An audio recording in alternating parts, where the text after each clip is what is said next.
21واں پارہ ہے سورۃ لقمان، آیت نمبر 20۔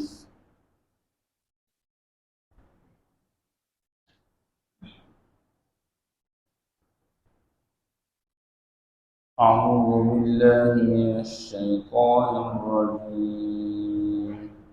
بسم اللہ الرحمن الرحیم۔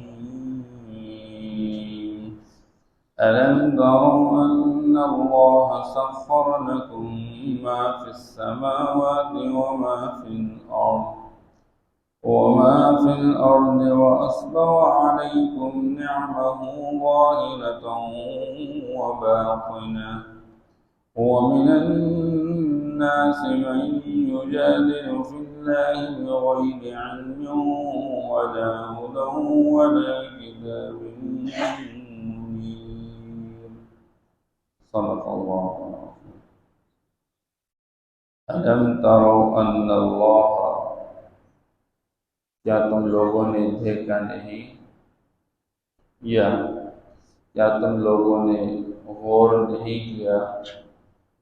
کہ ان اللہ، کہ اللہ جل شانہ نے سخر لکم ما فی السماوات وما فی الارض، مسخر کیا، کام پہ لگایا ان تمام مخلوقات کو جو آسمانوں میں ہے،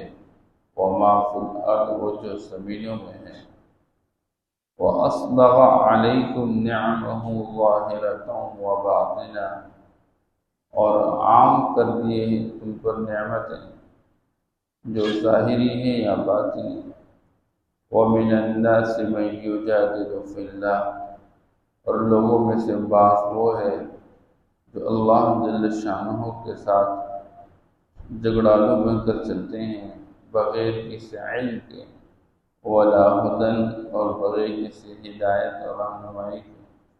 ولا کتاب منیر، اور بغیر کسی روشن کتاب کے۔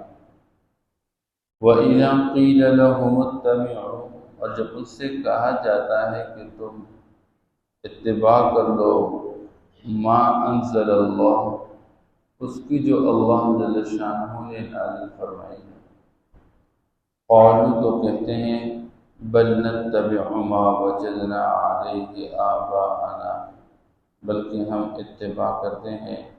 اس کی جس پر ہم نے آباء و اجداد کو پایا ہے۔ اولو کان الشیطان یدعوہم الی عذاب السعیر، کیا پھر بھی کہ جب شیطان ان کو دعوت دیتا ہو جہنم کی بھڑکتے ہوئے عذاب کی طرف۔ وَمَن يُسْلِمْ وَجْهَهُ إِلَى اللَّهِ، اور جو اپنے رخ کو تابع بناتا ہے اللہ کے، وَهُوَ مُحْسِنٌ، اس حال میں کہ وہ نیکوکار ہو، فَقَدِ اسْتَمْسَكَ بِالْعُرْوَةِ الْوُثْقَىٰ، تو یقین اس نے تھام لیا ایک مضبوط کڑے کو۔ وَإِلَى اللَّهِ عَاقِبَةُ الْأُمُورِ، اور اللہ ہی کی طرف تمام امور کی انجام۔ وَمَنْ كَفَرَ، اور جو انکار کرے گا، فَلَا يَحْزُنْكَ كُفْرُهُ، تو اس کا انکار آپ کو غم میں نہ ڈالے۔ إِلَيْنَا مَرْجِعُهُمْ، خاص ہماری طرف ان کا لوٹنا ہے۔ فَنُنَبِّئُهُمْ بِمَا عَمِلُوا، بس ہم ان کو خبردار کریں گے ان کے اعمال پر جو وہ کر چکے۔ ان اللہ علیم بذات الصدور، لیکن اللہ جل شانہ دلوں کے اندر کی باتوں کو خوب جاننے والے ہیں۔ نمتعہم قلیلا، ہم ان کو فائدہ دیں گے تھوڑا سا، ثم نضطرہم الی عذاب غلیظ، پھر کھینچ کر لائیں گے سخت عذاب کی طرف۔ ماقبل اللہ جل شانہ نے حضرت لقمان کے حوالے سے اس کی جو نصیحتیں تھیں اپنے بچے کے حق میں، ان کو بیان فرمایا، اور ان نصائح میں پہلی نصیحت وہ اللہ جل شانہ کے ساتھ شرک ٹھہرانے سے اپنے آپ کو بچانا، اور ایک اللہ کی عبادت میں لگے رہنا۔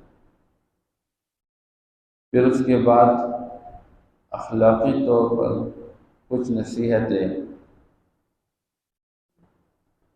کہ تکبر کا مظاہرہ نہیں کرنا، عاجزی کے ساتھ چلنا،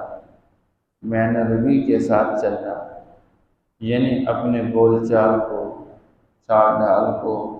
اور آواز اور رفتار کو یہ بالکل اعتدال کے ساتھ بنانا۔ انسانی زندگی پر انسان کے اخلاق وہ اثر انداز ہوتے ہیں۔ آپ صلی اللہ تعالیٰ علیہ وسلم نے یہاں تک بیان فرمایا کہ مومن بعض اوقات اچھے اخلاق کی وجہ سے وہ درجہ پاتا ہے ان لوگوں کا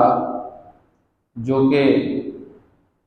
دنیا کے اندر پورا دن روزہ رکھنے والے اور ساری رات اللہ کے سامنے کھڑے ہونے والے، یعنی جو درجہ پورا دن روزہ رکھنے کی وجہ سے اور ساری رات اللہ کے سامنے کھڑے رہنے کی وجہ سے انسان پاتا ہے، وہ درجہ انسان اچھے اخلاق کے ذریعے پا لیتا ہے۔ اس لیے آپ صلی اللہ تعالیٰ علیہ وسلم نے فرمایا کہ تم میں سے ایمان کے اعتبار سے کامل ایمان والے لوگ وہ ہیں جن کے اخلاق اچھے ہوں۔ اور ایک موقع پہ آپ صلی اللہ تعالیٰ علیہ وسلم نے ارشاد فرمایا،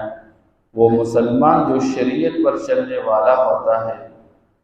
وہ اچھے اخلاق کی وجہ سے پورا دن روزہ رکھنے والے اور ساری رات اللہ کے سامنے کھڑے ہو کے قیام میں قرآن کی تلاوت کرنے والے کا درجہ پا لیتا ہے۔ بہرحال جو پہلی بات یہاں پر ذکر کی گئی کہ اللہ کے ساتھ شریک نہیں ٹھہرانا، کیونکہ شرک یہ بہت بڑا ظلم ہے۔ اس حوالے سے اللہ جل شانہ ان آیات مبارکہ کے اندر دلائل بیان فرماتے ہیں کہ اللہ کے ساتھ کیوں شریک نہ ٹھہرا دیں، ایک اللہ ہی کو معبودی برحق قرار دے۔ وجہ کیا ہے؟ اللہ فرماتے کیا تم لوگوں نے دیکھا نہیں؟ قرآن کے اندر دیکھنے کا لفظ جو استعمال کیا جاتا ہے تو بعض اوقات یہ ظاہری دیکھنے کے ساتھ استعمال کیا جاتا ہے اور بعض اوقات دل کی آنکھوں سے دیکھنا یعنی غور فکر کرنا۔ تو یہاں پر دونوں معنی کیے جا سکتے ہیں، یا تم نے ظاہری آنکھوں سے دیکھا نہیں یا تم نے اپنے دل سے کبھی غور فکر نہیں کیا ان اللہ سخر لکم ما فی السماوات و ما فی الارض، کہ اللہ جل شانہ نے تمہارے لیے جو کچھ آسمانوں میں ہے جو کچھ زمینوں میں ہے وہ سب کچھ مسخر کیا، تمہارے لیے کام پہ لگایا۔ اس کائنات کے نظام میں بعض چیزیں اللہ نے انسان کو وہ دی کہ انسان اس سے براہ راست فائدہ لیتا ہے اور جیسے انسان ہی چاہتا ہے انسان اس میں تصرف کرتا ہے۔ انسان تھوڑی سی زمین کا مالک بنایا جاتا ہے، اس کے اندر بیج ڈالتا ہے، اس کے اندر محنت کرتا ہے، کاشتکاری کر کے اس سے فصل حاصل کرتا ہے، سبزیاں حاصل کرتا ہے، پھل حاصل کرتا ہے۔ اور بعض چیزیں ایسی ہیں کہ وہ براہ راست انسان کے ساتھ اس کے دائرہ اختیار میں تو نہیں، لیکن ان کے لیے ایسا قانون بنایا گیا ہے کہ وہ انسان ہی کے فائدے کے لیے۔ اب سورج انسان کے دائرہ اختیار میں نہیں، لیکن سورج کے لیے ایسا قانون بنایا گیا ہے کہ اس کے جو بینیفٹس ہیں وہ سارے انسان ہی کے لیے ہیں۔ اس لیے اللہ جل شانہ فرماتے ہیں وَأَسْبَغَ عَلَيْكُمْ نِعْمَهُ ظَاهِرَةً وَبَاطِنَةً، اور اسی اللہ نے تمہارے لیے عام کر رکھی ہے ساری نعمتیں جو تم ظاہر کے اعتبار سے دیکھتے ہو یا باطنی طور پر نعمتیں۔ ظاہری نعمتیں کون سی ہے؟ جو انسان کے حواس، انسان کی آنکھیں کو دیکھ رہی ہے، کان سن رہے ہیں، زبان سے اس کا ذائقہ محسوس ہو رہا ہے، ہاتھ لگانے سے اس کے بارے میں پتہ چلتا ہے۔ تو جو چیزیں حواس خمسہ کے ذریعے انسان کو حاصل ہوتی ہیں وہ ظاہری نعمتیں ہیں، اور اللہ نے کیسے عام کیے؟ ہر مسلمان بھی اس سے فائدہ لیتے ہیں اور کافر بھی فائدہ لیتا ہے۔ آسمان، زمین، ہوا، پانی، چرند پرند، یہ جتنی بھی مخلوقات ہیں ظاہر کی دنیا میں ہر ایک سے فائدہ لینے والے۔ وہ انسان ہی ہے، اور یہ اللہ نے عام کر رکھی ہے۔ اور باطنی طور پر اللہ نے نعمتیں دی ہے، اللہ نے ایمان سے نوازا، اللہ نے قرآن مجید سے نوازا، یہ باطنی نعمتیں ہیں۔ اللہ نے قیامت تک آنے والے انسانوں کے لیے حضور پاک صلی اللہ تعالی علیہ وسلم کو نبی بنا کر بھیجا، یہ اللہ کی نعمتیں ہیں۔ تو اللہ فرماتے ہیں جس اللہ نے تمہارے لیے زمین اور آسمان کے تمام مخلوق کو کام پہ لگا کے تمہارا پابند بنایا، تو اسی اللہ کو اپنا معبودی برحق بنا دو۔ اس اللہ کے سوا کون ہے تمہارے لیے اس کائنات کے نظام میں نعمتوں کو عام کرنے والا؟ بتاؤ تو صحیح، تم پر اس اللہ کے سوا کس کی نعمت اور مہربانی اور احسان ہے؟ تمہاری اپنی خلقت اور وجود سے لے کر انتہا تک، اور تم اس کائنات کے نظام میں جتنی چیزیں استعمال کر رہے ہو، ان ساری چیزوں کے اندر اللہ کے ساتھ کوئی شریک نہیں ہے۔ تو جب اللہ کے ساتھ ان میں کوئی شریک نہیں، تو تم بھی اللہ کے ساتھ عبادت میں کسی کو شریک نہ ٹھہرا دو۔ اور پھر عجیب یہ کہ جس اللہ نے تمہارے فائدے کے واسطے دنیا کی نئی چیزوں کو پابند بنا کے تمہارا تابعدار بنا کے رکھا ہے، تم نے انہی چیزوں کو اللہ کا درجہ دے کے ان کو معبود بنایا۔ یہ انسان کا پاگل پن ہے۔ جو پتھر اللہ نے تمہارے لیے کام پہ لگایا، تم اسی پتھر کو تراش کر سے بت بنا کے اسی کی عبادت میں لگے ہوئے ہو۔ اسے اللہ فرماتے ہیں وَمِنَ النَّاسِ مَن يُجَادِلُ فِي اللَّهِ بِغَيْرِ عِلْمٍ۔ بعض لوگ اللہ جل شانہ کی توحید وحدانیت کے بارے میں جھگڑالو بنے ہوئے ہیں اور جھگڑتے رہتے ہیں، بحث و مباحثہ میں لگے ہیں، مجادلہ کرتے رہتے ہیں۔ اور اللہ فرماتے ہیں ان کا یہ مجادلہ، ان کا یہ بحث و مباحثہ ان بغیر علم، بغیر کسی دلیل کے ہیں، ولا ہدن، اور بغیر کسی ہدایت کے ہیں۔ مراد یہ ہے کہ نہ ان کے پاس عقلی طور پر کوئی دلیل موجود ہے، نہ نقلی طور پر کوئی دلیل موجود ہے۔ عقلی دلائل تو آفاق کی دلائل دیکھیں، تمہارے لیے آسمان کو کس نے تھامے رکھا ہوا ہے؟ یہ پہلے بات گزر گئی کہ تمہارے لیے یہ بادلیں کون چلاتا رہتا ہے، اور بادلوں سے مینہ کا برسانا یہ کس کے امر سے ہوتا ہے؟ اور تمہارے لیے زمین، اور اس کو اللہ نے اور فرش بنانے والا وہ تو اللہ ہی ہے، اور اس زمین سے تمہارے لیے سبزیاں ترکاریاں نکالنے والا کون ہے؟ وہ تو اللہ ہی ہے۔ ہواؤں کو چلانے والا وہ اللہ ہی ہے۔ تو جو ذات تمہارے لیے اتنی دلائل کی بنیاد پر آپ کو سمجھا کے یہ فرمانا چاہتے ہیں کہ اللہ کے ساتھ کسی کو شریک نہ ٹھہرا دو، اس کا شریک کوئی نہیں ہے، تم پھر بھی اللہ کے لیے شریک ٹھہراتے ہو۔ اللہ فرماتے ہیں اللہ کی اولاد کوئی نہیں، لم یتخذ صاحبۃ ولا ولدا، وہ بیوی سے پاک، وہ اولاد سے پاک، وہ مثل سے پاک، وہ شریک سے پاک ہے۔ اور تم اللہ کے لیے کبھی جو ہے اولاد ثابت کر رہے ہو، کبھی اللہ کے لیے بیٹیاں ثابت کر رہے ہو، کبھی اللہ کے لیے بیٹا ثابت کر رہے ہو، کبھی اللہ کے لیے شریک ثابت کر رہے ہو، حالانکہ اللہ جل شانہ فرماتے اللہ پاک ہے۔ اس سے اللہ کا حق بندے کے ذمہ یہ کہ بندہ اللہ کے ساتھ کسی کو شریک نہ ٹھہرا دے، اور پھر اسی بندے کا اللہ کے ذمہ حق بنتا ہے کہ اللہ اس بندے کو جہنم کی آگ میں نہ ڈالے، یہ اللہ کا حق بنتا ہے۔ اس لیے اللہ جل شانہ فرماتے ہیں بغیر علم ولا ہدی، نہ تمہارے پاس کوئی عقلی دلیل موجود ہے اللہ کے ساتھ شریک ٹھہرانے پہ، اللہ کے غیر کو معبود ٹھہرانے پہ، نہ کوئی پیغمبر آ کے تمہیں سمجھا چکا اس بارے میں کہ وہ تمہیں کچھ بتا چکا ہو کہ نہیں جی اللہ کے ساتھ فلاں بھی شریک ہے لہٰذا تم فلاں کی بھی عبادت کرو، نہیں، ایسی کوئی بات نہیں۔ ولا کتاب منیر، نہ اللہ کی طرف سے روشن کتابیں جو آئی ہوئی ہے اس میں واضح مضامین ہے، وہ تورات ہے، وہ انجیل ہے، وہ زبور ہے، وہ قرآن مجید ہے، کسی ایک کتاب کے اندر بھی یہ بات موجود نہیں، اور پھر بھی تم اللہ کے ساتھ شریک ٹھہرا رہے ہو۔ اس اللہ فرماتے ہیں عجیب لوگ تو پھر یہ بھی ہے کہ ایک طرف ان کو پیغمبر آ کے سمجھا رہا ہے، اللہ اپنی کتاب بیچ کے اس کے اندر دلائل کے انبار اور اس میں اللہ سمجھا رہے ہیں، لیکن اس کے باوجود بھی انسان کی کج فہم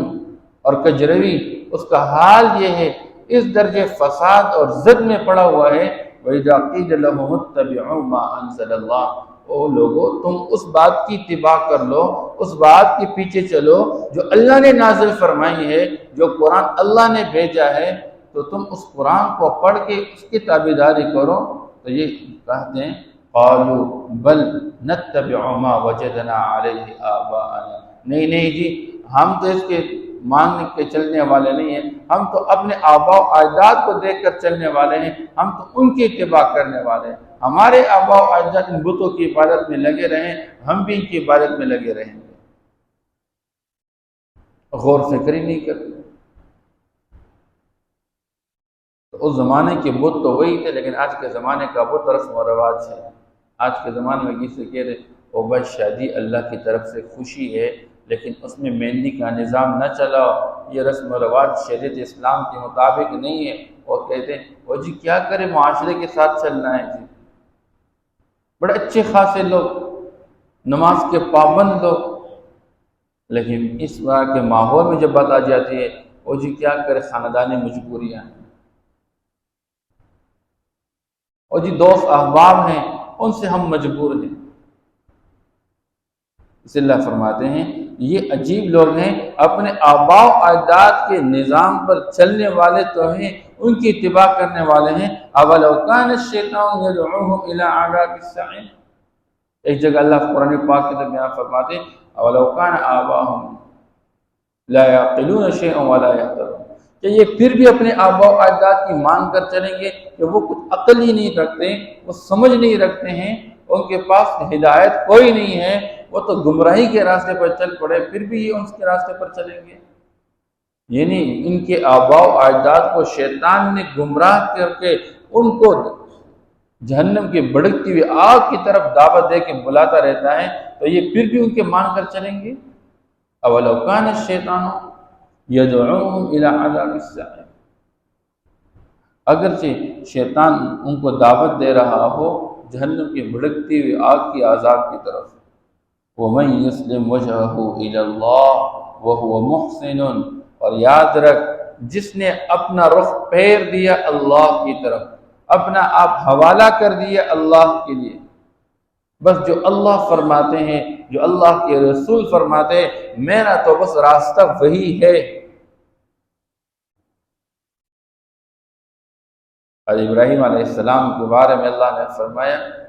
ابراہیم علیہ السلام اذ قال له ربه اسلم قال اسلمت لرب العالمین، اللہ نے فرمایا میرا تابعدار بن کے رہو، اپنا رخ میری طرف پھیر دو۔ فرمایا اللہ میں 100% اپنے آپ کو آپ کے حوالے کر چکا، اور کیسے حوالے کر چکا کہ اللہ نے خود فرمایا وَإِذِ ابْتَلَىٰ إِبْرَاهِيمَ رَبُّهُ بِكَلِمَاتٍ،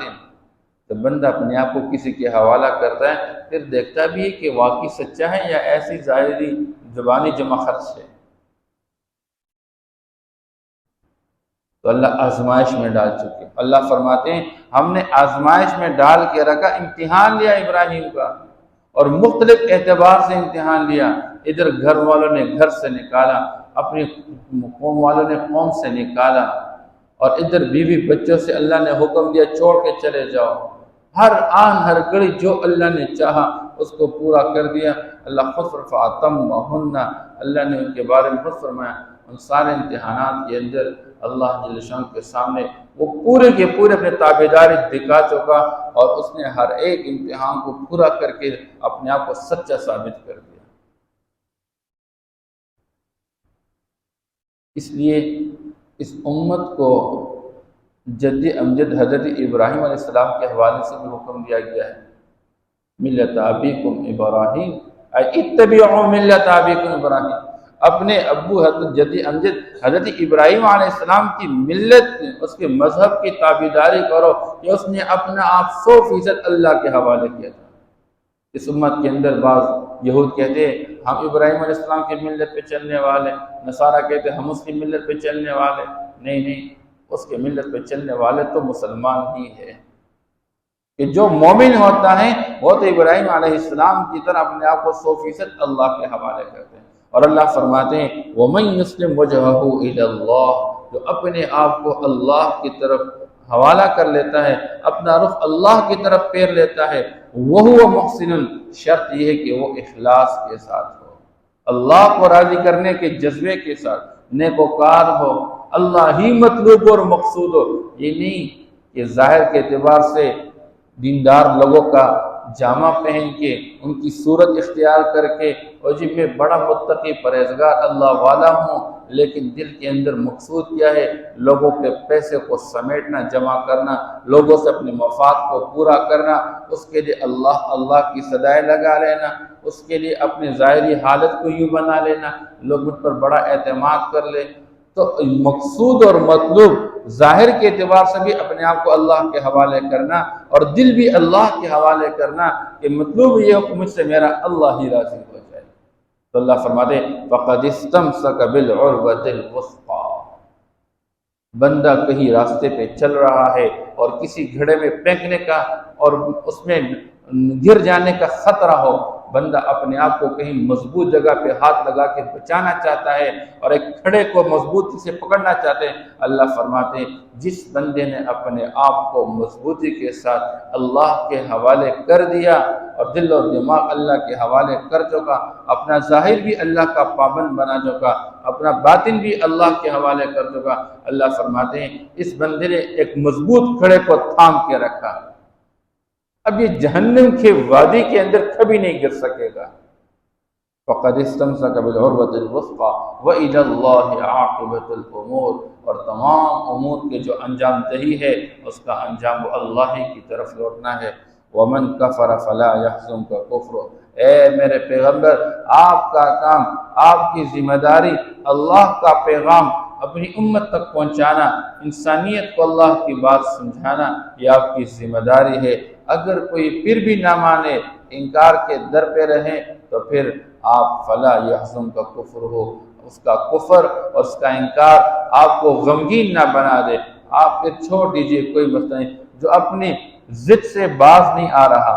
دھرمی سے باز اور چودراہٹ سے باز نہیں آ رہا، اس کو اپنی سرداری کی فکر لگی ہوئی ہے، اگر میں اس کو پیغمبر مان کے چلوں گا میری چودراہٹ ختم ہو جائے گی اور میری سرداری ختم ہو جائے گی، اس کو اپنا نشہ لگا ہوا ہے، کوئی مسئلہ نہیں، پھر آپ غمگین نہ ہو، زیادہ پریشان نہ ہو۔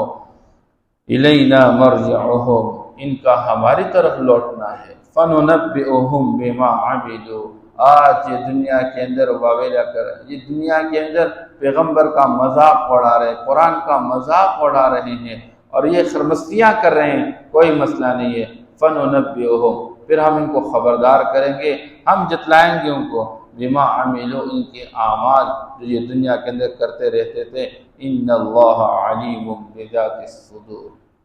یقیناً اللہ جل شانہ دلوں کے حال کو جاننے والے، دلوں کی باتوں کو جاننے والے۔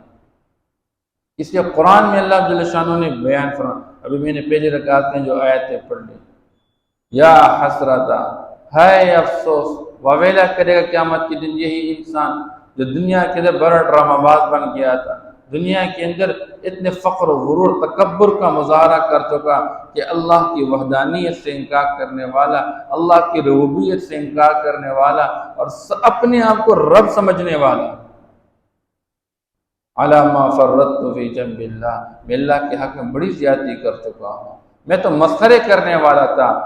اور یہ کہے گا قیامت کے دن لو ان اللہ ہدانی لکنت من المتقین، کاش اللہ مجھے ہدایت دیتا دنیا کے اندر تو پھر میں بڑا متقی ہوتا،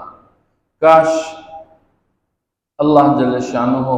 دنیا کے اندر مجھے ایک مرتبہ لوٹا دے واپس، لو ان لی کرۃ فاکون من المحسنین، پھر میں بڑا نیکوکار بن جاؤں گا۔ اللہ فرمائیں گے نہیں، میں نے دنیا کے اندر تمہارے پاس سارے دلائل بھیج دیے تھے لیکن تم نے انکار کیا تھا۔ وَيَوْمَ الْقِيَامَةِ تَرَى الَّذِينَ كَذَبُوا عَلَى اللَّهِ وُجُوهُهُمْ مُسْوَدَّةٌ، ایسے لوگوں کے چہرے قیامت کے دن سیاہ ہوں گے اور ذلت اس پر چھائی ہوگی۔ اس اللہ فرماتے ہیں ان اللہ علیم بذات الصدور نمتعہم قلیلا، آج دنیا کے اندر ہم تھوڑی دیر کے لیے ان کو مزے لینے کے لیے موقع دے رہے ہیں، یہ فائدہ لے لے دنیا کی چیزوں سے اور دنیا کی زندگی سے، کوئی مسئلہ نہیں ہے۔ آج ان کی سرمستیاں عروج پر ہیں اور یہ جو کرنا چاہتے ہیں، اللہ کے خلاف بکواس، پیغمبر کے خلاف بکواس، اور پھر قرآن کے خلاف باتیں کر رہے ہیں اور مذاق اڑا رہے ہیں اور یہ مسخرے کر رہے ہیں۔ اللہ فرماتے ثم نضطرهم الى عذاب غلیظ، پھر ہم ان کو کھینچ کر لائیں گے ایک سخت عذاب کی طرف، اس عذاب کا مزہ چکھائیں گے ان کو۔ الم تروا ان اللہ سخر لکم، کیا دیکھا نہیں تم لوگوں نے، کیا غور نہیں کیا تم لوگوں نے کہ اللہ جل شانہ نے کام پہ لگا کے رکھا ہے، مسخر کیا ہے تمہارے لیے، ما فی السماوات وما فی الارض، وہ جو آسمانوں میں ہے اور جو زمینوں میں ہے، وَأَسْبَغَ عَلَيْكُمْ نِعْمَهُ ظَاهِرَةً وَبَاطِنًا، اور عام کر رکھی ہے تم لوگوں پر نعمتیں ظاہراً اور باطناً،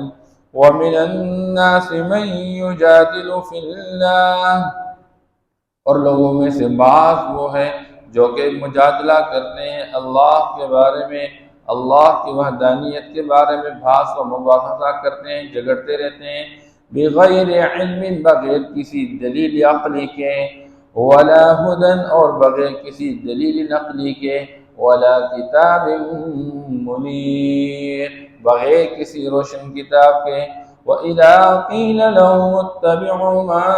أَنزَلَ اللَّهُ، اور جب اس سے کہا جاتا ہے کہ تم اتباع کر لو اس کتاب کی جو اللہ نے نازل فرمائی ہے، قالوا، تو کہتے ہیں، بل نتبع ما وجدنا علیہ آباءنا، بلکہ ہم اتباع کر لیتے ہیں اس کی جس پر ہم نے اپنے آباء و اجداد کو پایا ہے۔ اولو كان الشیطان یدعوهم الى عذاب السعیر،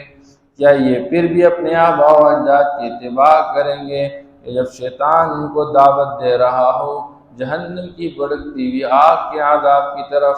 وَمَن يُسْلِمْ وَجْهَهُ إِلَى اللَّهِ، اور جو کوئی اپنا رخ پھیر دیتا ہے اللہ کی طرف، یعنی جو اپنے آپ کو اللہ کے حوالے کر لیتا ہے، وَهُوَ مُحْسِنٌ، اس حال میں کہ وہ نیکوکار ہو، فَقَدِ اسْتَمْسَكَ بِالْعُرْوَةِ الْوُثْقَىٰ، یقین اس نے ایک مضبوط کھڑا تام لیا۔ وَإِلَى اللَّهِ عَاقِبَةُ الْأُمُورِ، اور اللہ کی طرف تمام امور کا انجام ہے۔ وَمَن كَفَرَ فَلَا يَحْزُنكَ كُفْرُهُ، اور جو کوئی انکار کر لے تو آپ کو ہرگز آپ کو غمگین نہ بنا دے اس کا انکار۔ إِلَيْنَا مَرْجِعُهُمْ، خاص ہماری طرف ان کا لوٹنا ہے۔ فَنُنَبِّئُهُم بِمَا عَمِلُوا، بس ہم ان کو خبردار کریں گے ان کے اعمال کے بارے میں جو وہ کرتے رہتے تھے۔ إِنَّ اللَّهَ عَلِيمٌ بِذَاتِ الصُّدُورِ، لیکن اللہ جل شانہ دلوں کے بھیدوں کو جاننے والے ہیں۔ نُمَتِّعُهُمْ قَلِيلًا ثُمَّ نَضْطَرُّهُمْ، ہم تھوڑی دیر کے لیے فائدہ دیں گے ان کو، ہم تھوڑا سا فائدہ اٹھانے کا موقع دیں گے ان کو، ثُمَّ نَضْطَرُّهُمْ، پھر ہم ان کو کھینچ کر لائیں گے، إِلَىٰ عَذَابٍ غَلِيظٍ، ایک سخت عذاب کی طرف۔ صدق اللہ۔